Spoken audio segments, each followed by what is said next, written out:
Hello and welcome. Today we're on Microsoft's new East Campus at their Thermal Energy Center. Today we're going to be talking to Baha and Jenifer to learn more about how the Thermal Energy Center is powering Microsoft's new East Campus.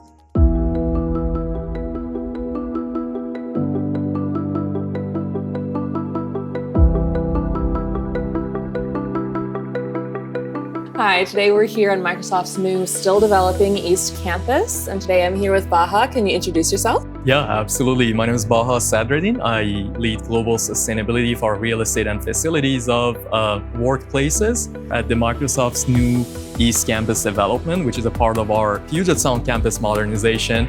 We are at the Thermal Energy Center, which you could think of it as the thermal heart of the campus. We have a series of 17 new facilities that we are constructing in varying timelines. We are actually in construction right now. And those facilities require heating and cooling.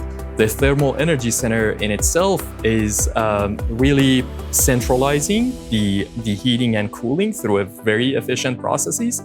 Instead of having, let's say, heating, ventilating, and air conditioning equipment on each building, we have it all in a central package here. So Microsoft has a goal to eventually get carbon negative. How does the Thermal Energy Center contribute to that goal? So Microsoft is committed to be carbon negative, water positive, zero waste, and then protect more land that we use by 2030. This facility specifically most closely relates to the carbon negative goal. And within carbon, there are obviously different contributions to carbon emissions. A large portion of it is how we heat and cool our facilities. And this building in itself uses geothermal energy. So it uses the natural properties of the earth to extract kind of unlimited heat and cool from the earth, and uses 100% carbon-free electricity.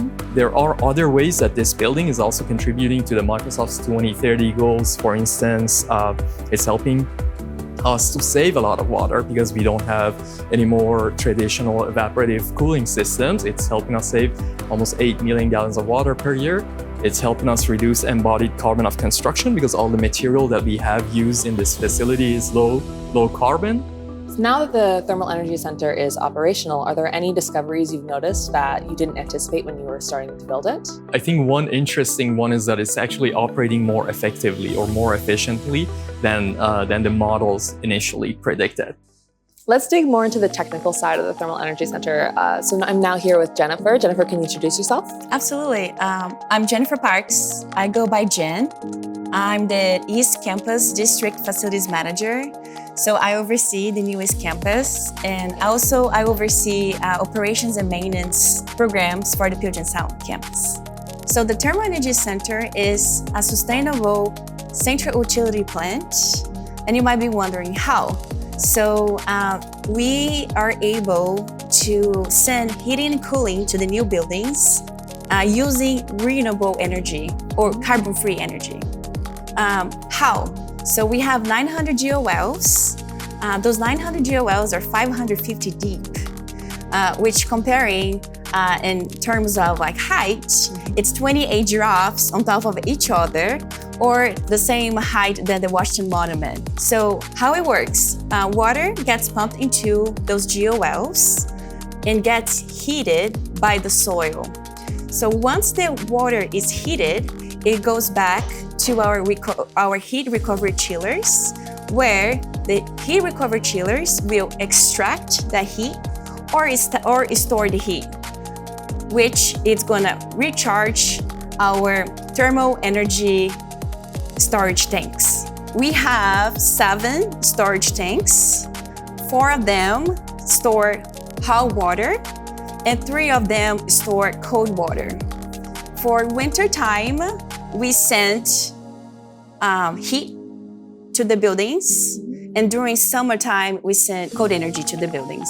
So basically, we're saving water because you don't ever have to drag more water from... Or evaporate it. There is no evaporation because it's a closed loop connected to all buildings. So you mentioned all this water gets sent to all these other buildings. Is there like an underwater piping system that gets sent to the buildings? Yes. So we have a closed loop pipe system, and that is connected to the Thermal Energy Center. And water is like a perfect full cycle because, water gets pumped into GeoWells. and then gets warmed by the soil. Same water gets pumped back to our heat recovered chillers, where the heat recovered chillers will store or extract the heat, which will recharge our thermal energy storage tanks.